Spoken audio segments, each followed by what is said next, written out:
High in the Bolivian Andes, nearly 4,000 meters above sea level, lies a ruin unlike any other. Massive blocks of stone, some weighing over 100 tons, lie scattered across a windswept plateau.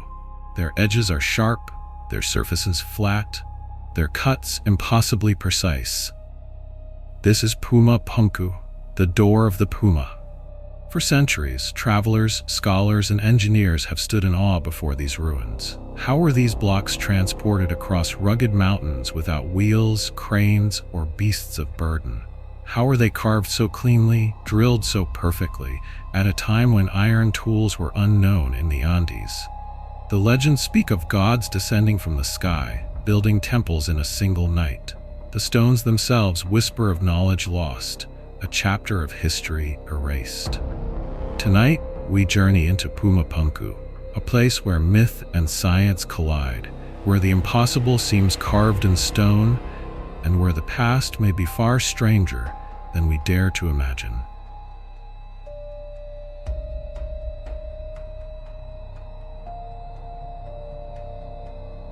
High in the Bolivian Andes, at an altitude of nearly 4,000 meters, lies a windswept plateau where time seems frozen.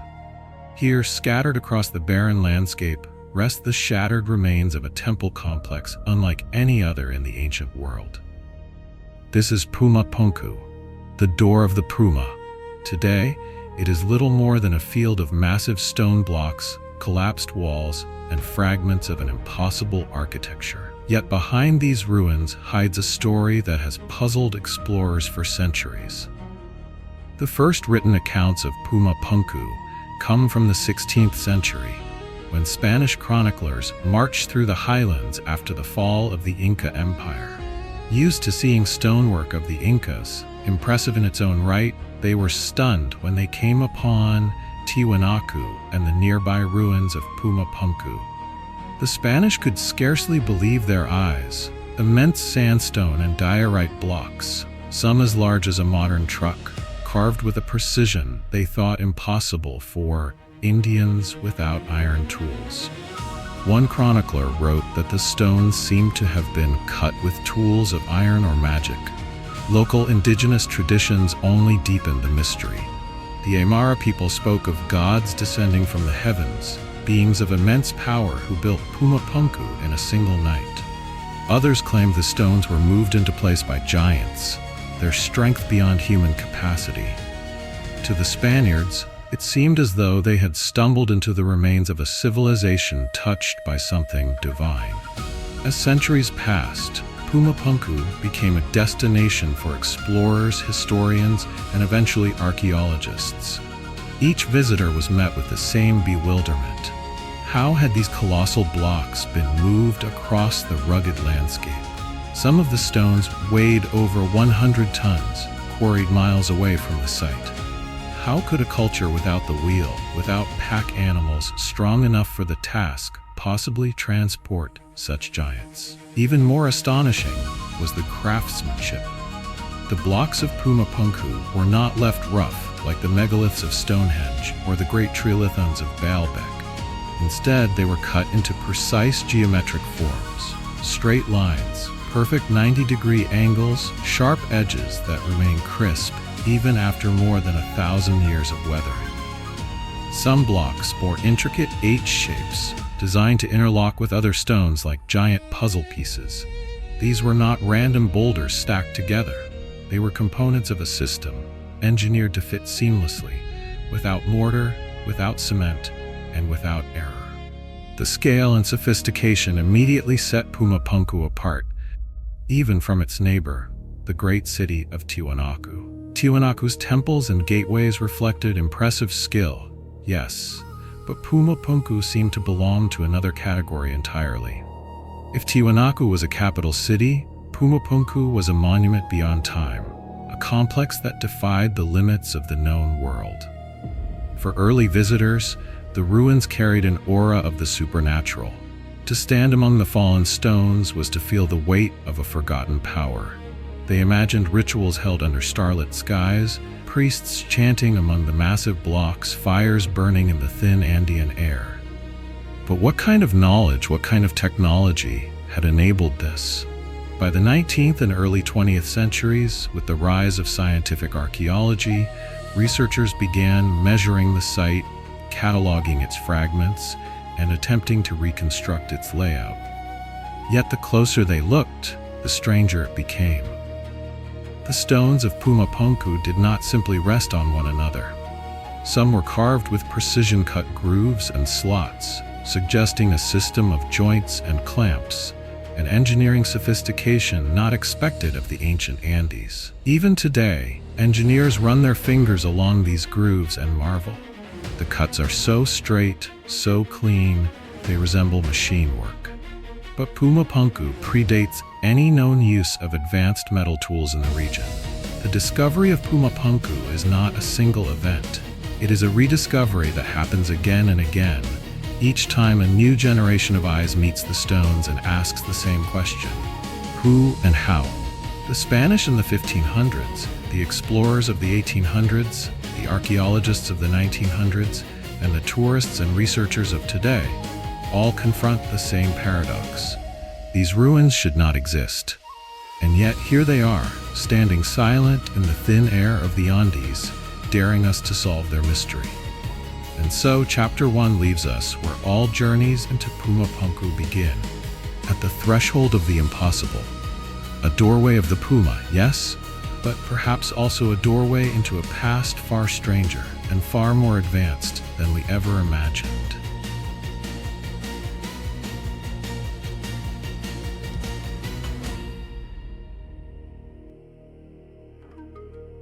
By the time Puma Punku reached its height around 500 to 600 AD, the Tiwanaku civilization was the beating heart of the Andes. Centered near Lake Titicaca, Tiwanaku grew into one of the most influential cultures in pre-Columbian South America. Its reach extended across present-day Bolivia, Peru, Chile, and Argentina. At its core lay monumental temples, administrative centers, and vast agricultural systems that supported tens of thousands of people. But among all its achievements, Puma Punku stood apart. While Tiwanaku itself represented political and religious power, Puma Punku seemed to embody something deeper, an expression of cosmic order carved into stone. Scholars believe the site functioned as a grand temple complex, a place where the physical and the celestial merged. Its walls, terraces, and gateways aligned with solstices, equinoxes, and the movement of heavenly bodies across the Andean sky. The golden age of Puma Punku was a time of incredible architectural ambition. Massive sandstone blocks, some as long as 25 feet and weighing more than 100 tons, were hauled from quarries located miles away. Even more impressive were the smaller but harder blocks of diorite, one of the toughest stones on Earth, harder than steel on the Mohs scale. Somehow, Tiwanaku engineers managed to carve and shape these unyielding rocks with a level of precision that still astounds modern stonemasons. Imagine standing there 15 centuries ago. As the sun rose over the Andes, golden light spilled across terraces lined with interlocking stones. Priests in colorful robes climbed stairways carved from single monoliths, while worshippers gathered in vast courtyards. The air was thin, the wind sharp, but the stones stood immovable, channeling a power that seemed eternal. Puma Punku, at its zenith, must have appeared less like a ruin and more like a vision, an Andean cathedral of stone. The architectural style of Puma Punku was unlike anything else in the Americas. The famous H blocks, hundreds of precisely carved stone pieces, shaped like the letter H, were designed to interlock with one another. When assembled, they formed walls of perfect alignment, resistant to earthquakes and the shifting of the earth. This modular design suggests an advanced understanding of geometry and structural engineering. What makes this even more astonishing is the absence of mortar. The builders of Puma Punku did not rely on binding agents. Instead, they cut each block so precisely that they fit together seamlessly. In some cases, the joints between stones are so tight that a piece of paper cannot be slipped between them. This precision rivals, and in some cases surpasses, the stonework of the Inca, who came centuries later. During this golden age, Puma Punku may have served as the ceremonial heart of Tiwanaku spirituality. Some scholars argue it was a pilgrimage site where people from across the Andes came to witness rituals that connected the earthly with the divine. Others believe it was an astronomical observatory, a place where priests tracked the cycles of the sun, moon, and stars. Its alignments with the solstices suggest a calendar carved in stone, a way for the Tiwanaku to anchor their agricultural and religious life to the heavens. This was also a period of flourishing art, agriculture, and trade. The Tiwanaku engineered raised fields and irrigation canals that turned the harsh Andean plateau into fertile farmland.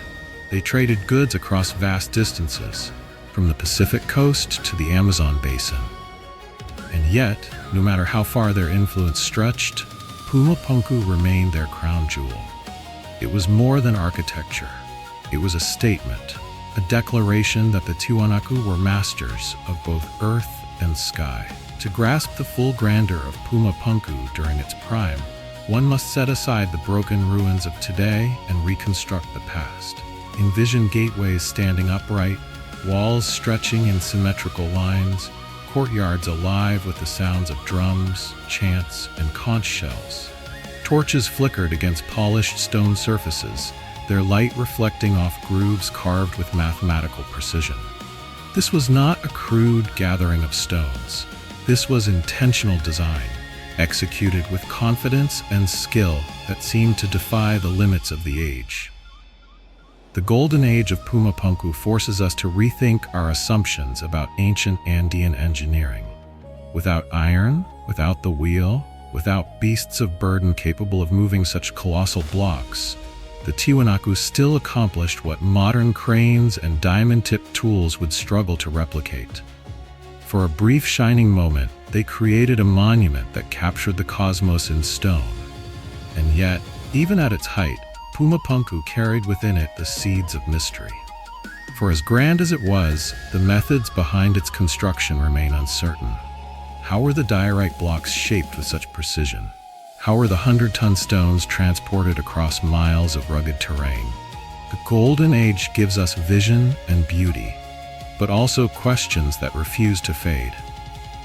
As the Tiwanaku Empire rose to its peak, Puma Punku became the symbol of a civilization at its most powerful. But what happens when power begins to wane? What happens when the winds of history shift and a great empire falters? To answer that, we must journey deeper into the mystery, into the collapse that left Puma Punku in ruins.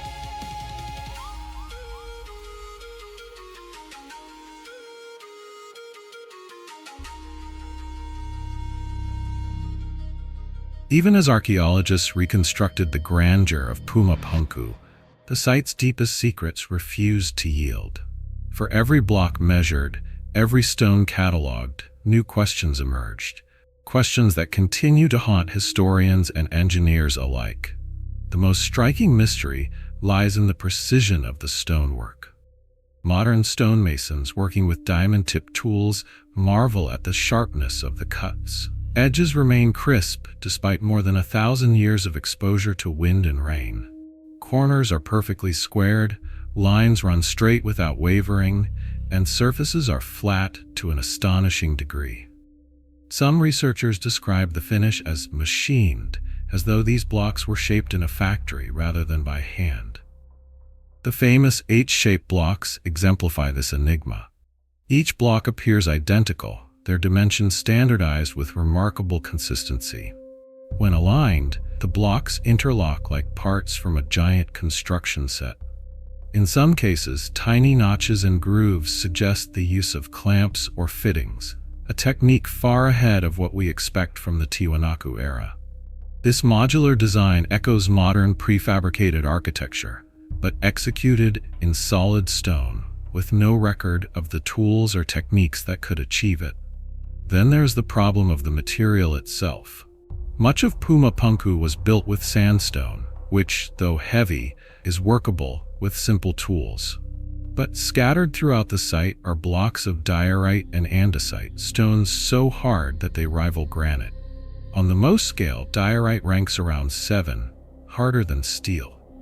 To shape such material requires tools equally hard, such as diamond or tempered steel blades. Yet the Tiwanaku, according to conventional history, possessed neither. They worked with bronze chisels and stone hammers, tools that, when tested on diorite today, barely leave a scratch.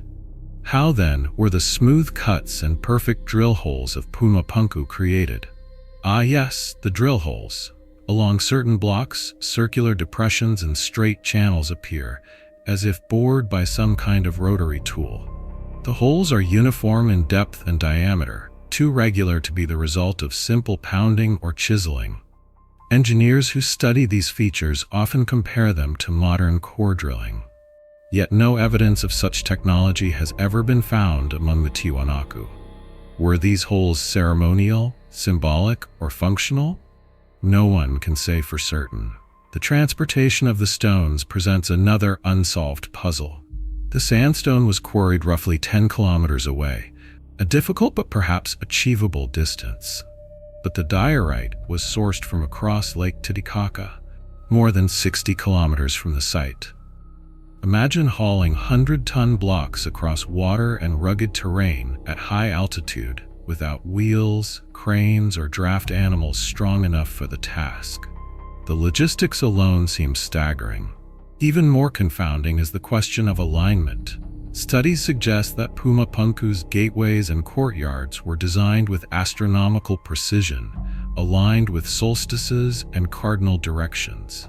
To accomplish this, the Tiwanaku would have required advanced knowledge of surveying and mathematics, as well as instruments capable of precise measurement.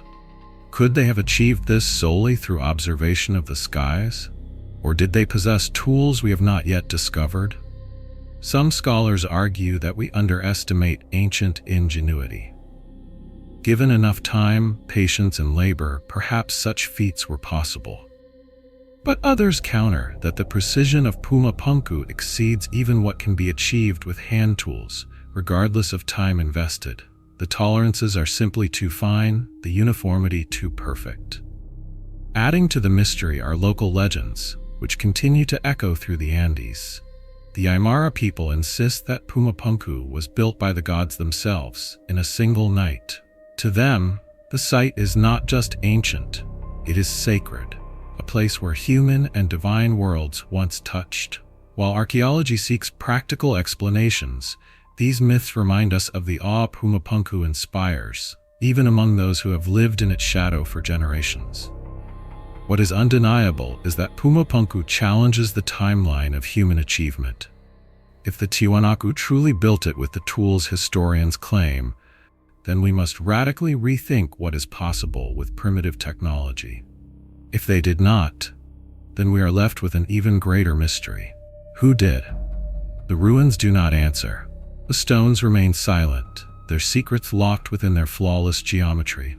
And so, Puma Punku continues to haunt us, a riddle carved into diorite, whispering of knowledge lost, of methods forgotten, and perhaps of civilizations erased from history. This is the essence of the Puma Punku myth, how it was built, but what it reveals about the human story. Are we the first to walk this earth with advanced knowledge, or are we heirs to a forgotten legacy? In the shadows of these ruins, that question lingers, waiting for the next chapter.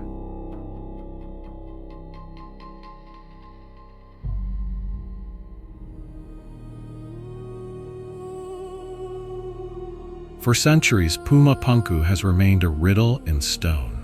If its massive blocks were truly quarried, transported, and carved by the Tiwanaku with simple tools, then we must accept a level of skill and ingenuity that far exceeds what is usually credited to ancient Andean societies.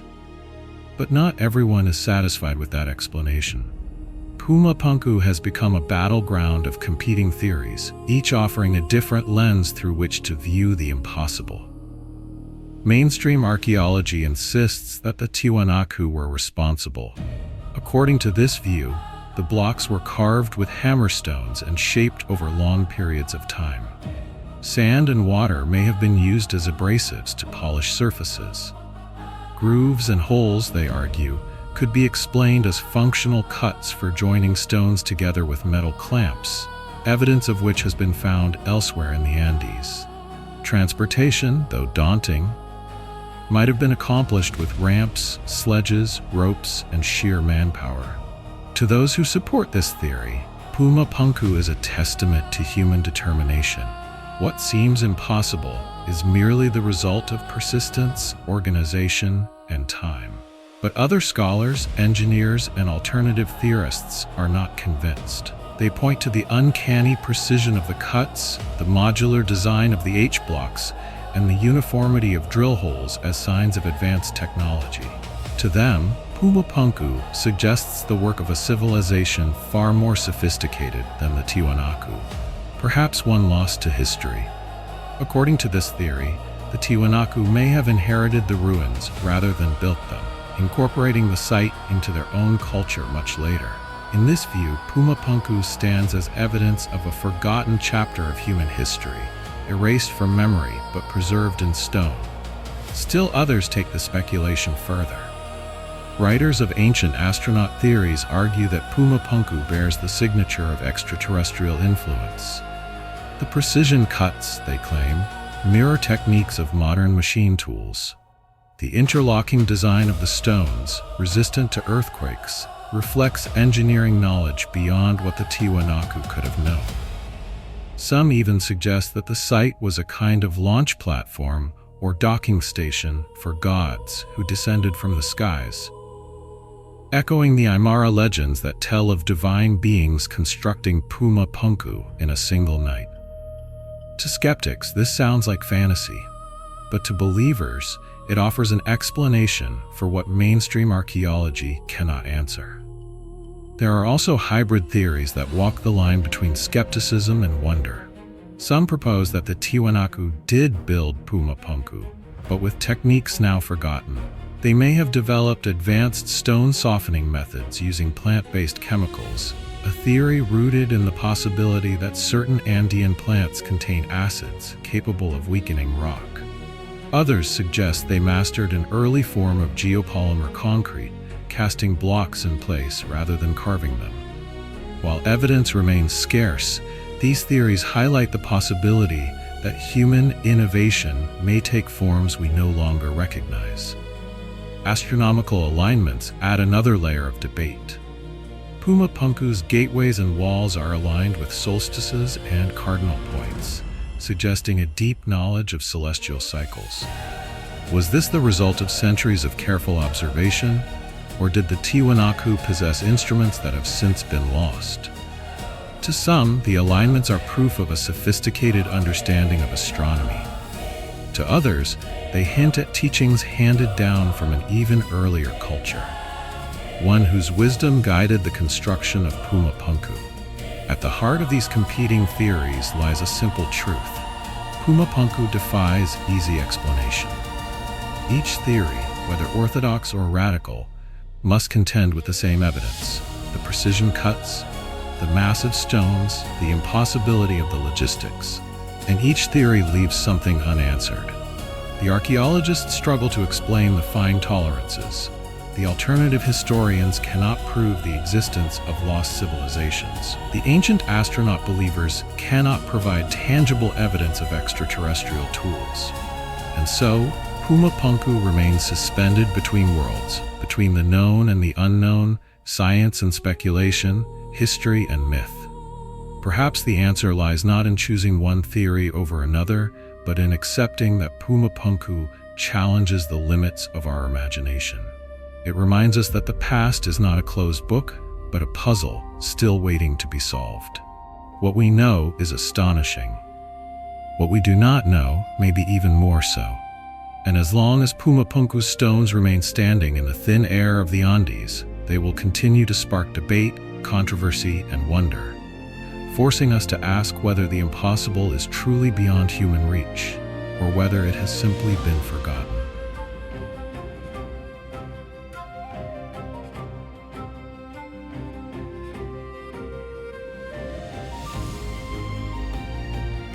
Today, Puma Punku lies in ruins. Its blocks are toppled, its gateways shattered, its once grand courtyards reduced to scattered fragments. To the casual visitor, it may appear as little more than a field of broken stones. Yet behind this desolation hides a legacy that continues to shape the way we view the ancient world. For archaeologists, Puma Punku is a window into the Tiwanaku civilization at its height. Even if the methods remain uncertain, the ambition of the builders is undeniable.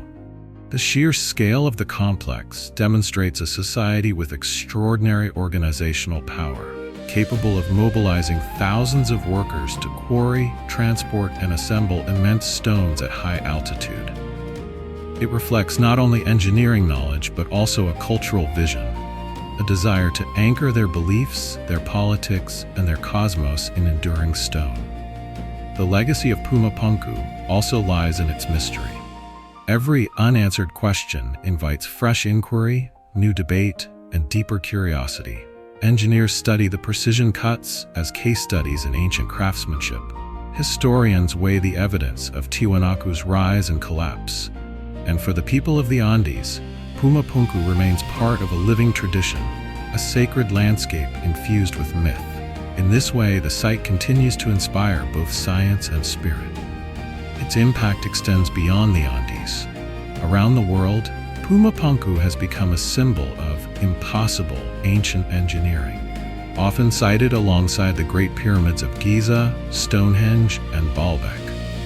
Together, these sites form a constellation of enigmas, monuments that appear to transcend the capabilities of their time.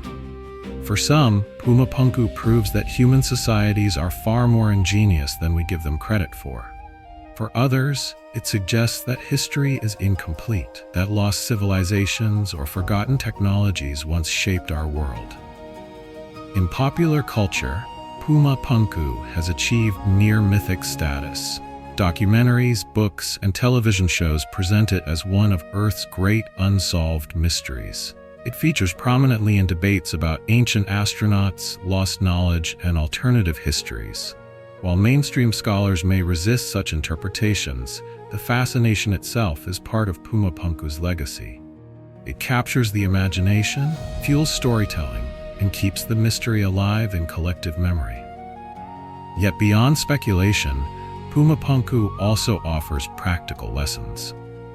Its interlocking stone blocks, designed to withstand earthquakes, reflect an understanding of structural stability that modern engineers still admire. In an age when seismic resilience is a global concern, the builders of Puma Punku provide inspiration. They remind us that innovation does not belong solely to the present, that ancient minds, working with limited tools, could solve problems in ways still relevant today. For the descendants of the Tiwanaku, Puma Punku remains sacred ground. The ruins are part of a cultural heritage that ties modern Andean communities to their ancestors. Ceremonies and rituals continue to be held near the site, affirming its role as a bridge between past and present. In this sense, Puma Punku's impact is not confined to the realm of archaeology or speculation. It is lived, honored, and carried forward by the people whose history is written in these stones. Perhaps most importantly, Puma Punku forces us to confront the limits of our knowledge. It humbles us. In an age of satellites, supercomputers, and skyscrapers, we stand before these ancient stones and admit we do not fully understand how they were made. This admission is not weakness, it is wonder. It reminds us that human history is not a straight line of progress, but a tapestry, woven with forgotten threads and hidden patterns. The legacy of Puma Punku, then, is twofold. On one hand, it is a triumph of the Tiwanaku, a monument to their ingenuity, vision, and spiritual depth. On the other, it is a challenge to us, the inheritors of history, to look deeper, to question more boldly, and to accept that mystery is part of the human story. As the winds sweep across the Altiplano and the sun sets behind the Andes, the stones of Puma Punku glow with a quiet fire. They whisper of an age when humanity reached for the impossible and perhaps, for a moment, achieved it.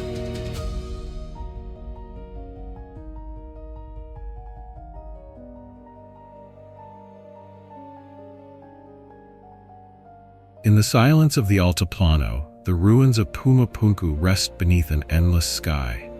To the casual traveler, it may seem like little more than fallen blocks of stone scattered by time and weather. But to those who pause, who look closer, Puma Punku reveals itself as something far greater. A riddle carved in diorite, a message from an ancient world that refuses to be forgotten. The questions linger. How did a pre-industrial culture transport blocks weighing more than 100 tons across rugged mountains? How were the hardest stones cut and polished with such flawless precision? Why were the blocks shaped to interlock like parts of a vast machine? Their tolerance is tighter than those of many modern constructions. Each question cuts deeper, reminding us that Puma Punku is not just a ruin, but a challenge, daring us to reconsider what humanity is capable of. For some, the answer lies in human genius. They see Puma Punku as the ultimate proof that determination, patience, and ingenuity can overcome any obstacle. In this view, the Tiwanaku, though lacking iron tools or the wheel, harness techniques we have yet to rediscover, perhaps through knowledge of materials, astronomical alignment, and sheer collective will. Puma Punku, then, is a monument to human perseverance, proof that the impossible is sometimes only a matter of imagination. For others, Puma Punku points to something beyond the known story of civilization. Perhaps it was the work of an earlier culture, long erased from memory. Perhaps it holds the fingerprints of lost technologies, methods of stone shaping and transport that vanished with time. And for the most daring theorists, Puma Punku is evidence of contact with beings not of this earth, visitors whose knowledge seeded the myths of gods and sky beings across the Andes. Regardless of which path we follow, the orthodox, the alternative, or the speculative, the truth is that Puma Punku still resists final explanation. It remains suspended between fact and mystery, science and legend. And in that tension lies its enduring power. For what captivates us most is not merely what we know, but what we do not. The reflection of Puma Punku reaches into our own age. In a world obsessed with progress and certainty, it reminds us that the past is not always clear, that mystery is woven into the human story. To stand among its ruins is to feel both humbled and inspired. Humbled by the realization that we may not be the first to touch the heights of ingenuity, inspired by the possibility that the human spirit has always sought to reach beyond its limits.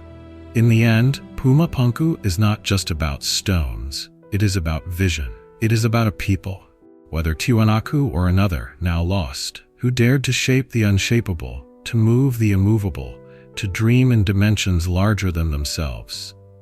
It is about the human impulse to build, to align heaven and earth, to carve meaning into matter. That impulse, as much as the stones themselves, is what endures. And so we leave Puma Punku as we found it, windswept, silent, yet alive with questions. Its stones whisper across the centuries, not in answers but in riddles, challenging us to see the world with wonder. Perhaps the true legacy of Puma Punku is not a secret technology or a lost civilization, but the reminder that mystery itself is valuable, that in asking how and why, we keep alive the spark of curiosity that drives us forward. As the sun sets over the Bolivian Andes, shadows stretch across the fallen blocks, and the cold night settles in. The ruins fade into darkness, but the questions burn brighter than ever. Was this truly the work of the Tiwanaku? Was it evidence of a forgotten age? Or was it something greater, something we are only beginning to understand? Perhaps in the end, Puma Punku is not just an ancient ruin, but a mirror reflecting both the brilliance and the limits of human understanding. A mirror reminding us that history is vast, mysterious, and still unfolding. And maybe, just maybe, the greatest discovery Puma Punku offers is not about the past at all, but about ourselves and our endless quest to uncover the truth.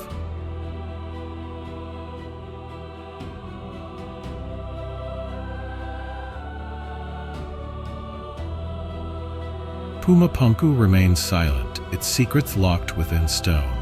Yet in that silence, it speaks to us, reminding us that mystery is part of the human story.